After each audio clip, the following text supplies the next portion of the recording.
সূরাতুল আহজাবের ৩৫ নম্বর আয়াত তেলাওয়াত করেছি। কত নম্বর আয়াত? সূরা আহজাবের ৩৫ নম্বর আয়াত। আওয়াজ করে সবাই বলেন তো কয় নম্বর আয়াত? ৩৫ নম্বর আয়াত। এই আয়াতে আল্লাহ তাআলা তার প্রিয় বান্দাদের 10টি বৈশিষ্ট্যের কথা বলেছেন। কয়টি? এবং যাদের মধ্যে এই 10টি বৈশিষ্ট্য থাকবে তাদের জন্য আল্লাহ তাআলা ক্ষমা এবং মহা প্রতিদানের ব্যবস্থা রেখেছেন। এবং এই আয়াতে পুরুষের পাশাপাশি নারীদেরকেও আল্লাহ তাআলা স্পেশাল গুরুত্ব দিয়েছেন। ইন্নাল মুসলিমিনা ওয়াল মুসলিমাতি ওয়াল মুমিনিনা ওয়াল মুমিনাতি ওয়াল কানিতিনা ওয়াল কানিতাতি। পুরুষবাচক শব্দের পাশাপাশি আবার এক্সট্রা নারীবাচক শব্দ ব্যবহার করেছেন। আলহামদুলিল্লাহ বলেন। উম্মে সালামা রাদিয়াল্লাহু তাআলা আনহা, আমাদের আম্মাজান, বিষ্ণু ইসা ইসলামের প্রিয়তমা স্ত্রী, তিনি তো আপনাদেরই প্রতিনিধি, আপনাদের রিপ্রেজেন্টেটিভ হয়ে তিনি বলেছিলেন শুধু পুরুষবাচক শব্দ কেন, নারীদের কথা কই। আল্লাহ তাআলা নারীদেরকে খুশি করবার জন্য তাদের এই আবেদনের প্রেক্ষিতে প্রতিটি শব্দ পুরুষবাচক শব্দ ব্যবহারের পাশাপাশি নারীবাচক শব্দ ব্যবহার করেছেন। আওয়াজ করে পড়েন আল্লাহু আকবার। তার মানে নেক আমল করলে, ভালো কাজ করলে, সৎ কর্ম করলে সেটাতে নারী আর পুরুষ সমান। পুরুষ ইবাদত করলে যেই সওয়াব, নারীরা করলেও সেই সওয়াব। পড়েন সুবহানাল্লাহ।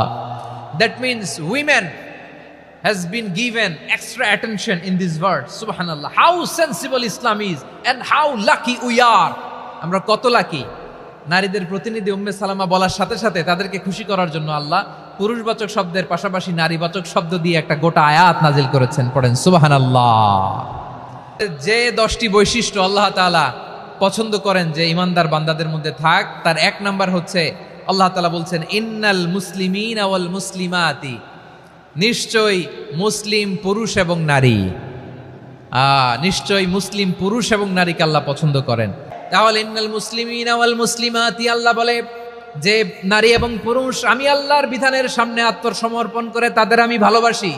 আবার যে নারী এবং পুরুষ আমার উপর, আখিরাতের উপর, নবীর উপর বিশ্বাস স্থাপন করে তাদেরকে আমি ভালোবাসি। বিশ্বাস হলো সবচাইতে দামি, ঠিক কিনা? তাহলে মুসলিমিন মুসলিমাত গেল, মুমিনিন মুমিনাত গেল।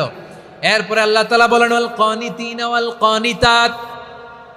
অনুগত নারী ও পুরুষ যারা আল্লাহর সামনে নিজেদের আনুগত্যের সর্বোচ্চ নমুনা পেশ করে, যারা আল্লাহর সামনে অনুগত হয়ে অটল থাকে, আল্লাহর আনুগত্যে নিজেকে যারা পেশ করে তাদেরকে বলে কানিতিন কানিতাত। পছন্দনীয় বান্দা হলো অনুগত নারী ও পুরুষ। সুবহানাল্লাহ পড়েন। এক নম্বরে আমরা আল্লাহর কাছে আত্মসমর্পণ করলাম, মুসলিমিন মুসলিমাত। 2 নম্বরে মুমিনিন মুমিনাত, বিশ্বাসের স্বীকৃতি দিলাম। 3 নম্বরে কানিতিন কানিতাত, আল্লাহর সামনে অনুগত হয়ে দাঁড়ালাম, দোয়া করলাম। 4 নম্বরে সাদিকিন সাদিকাত, সত্যবাদী নারী ও পুরুষ। সত্যবাদী নারী ও পুরুষ। মুমিনিনা মুমিনাতি, কানিতিনা কানিতাতি, সাদিকিনা সাদিকাতি। এবার আসছে সাবিরিনা সাবিরাতি ওয়াস সাবিরিনা ওয়াস সাবিরাত, ধৈর্যশীল। আমরা ধৈর্যশীল হতে চাই কি চাই না? সাবিরিনা ওয়াস সাবিরাতি, ধৈর্যশীল নারী ও পুরুষ আল্লাহ পছন্দ করেন। শুনতেছেন? 6 নম্বরে আল খাশিঈন আল খাশিআত। মনোযোগ আছে না গেছে? আল খাশিঈন মানে বিনীত, বিনীত, যারা আল্লাহর কোনো আদেশ অমান্য করার ভয়ে যাদের হৃদয়ে প্রকম্পন শুরু হয়ে যায়, আল্লাহর আদেশ না জানি লঙ্ঘন হয়, সবসময় হৃদয় কাঁপতে থাকে, হৃদয়ে থাকে খুশু। মুতাসাদ্দিকিনা ওয়াল মুতাসাদ্দিকাত, দানশীলদেরকে আমি ভালোবাসি। 7টা চলে গেল। 8 নম্বরে আল্লাহ বললেন ওয়াস-সাইমিনা ওয়াস-সাইমাত, রোজাদারদেরকে ভালোবাসি। আজকে রোজা রাখছেন? হ্যাঁ রাখছেন না? মাশাআল্লাহ মাশাআল্লাহ। সিয়াম পালন করবেন, সিয়ামের সওয়াব আল্লাহ নিজ হাতে দেবেন। 8 নম্বরে রোজাদারদেরকে আল্লাহ ভালোবাসেন, রোজাদার নারী ও পুরুষ। 9 নম্বরে হাফিযিনা ফুরুজাহুম ওয়াল হাফিযাত, যারা লজ্জাস্থানের হেফাজত করে, দৃষ্টির হেফাজত করে, অসংলগ্ন জায়গায় দৃষ্টি দেয় না, আল্লাহ তাদেরকে পছন্দ করে। সব শেষে ওয়াযাকিরিনাল্লাহ কাসীরা ওয়াযাকিরাত, যারা সময় পেলেই আল্লাহর জিকির করে।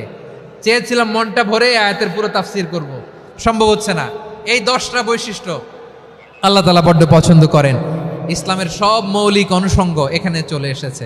আমরা যেন আল্লাহর আইনের সামনে আত্মসমর্পণ করতে পারি, আমরা যেন পাক্কা ইমানদার হতে পারি, আমরা যেন বিনীত হতে পারি, আমরা যেন লজ্জাস্থানের হেফাজত করতে পারি, রোজা রাখতে পারি, দান করতে পারি, আমরা যেন আল্লাহকে সবসময় স্মরণ করতে পারি। আল্লাহ আমাদের তৌফিক দান করুক। সবাই পড়ি আমিন।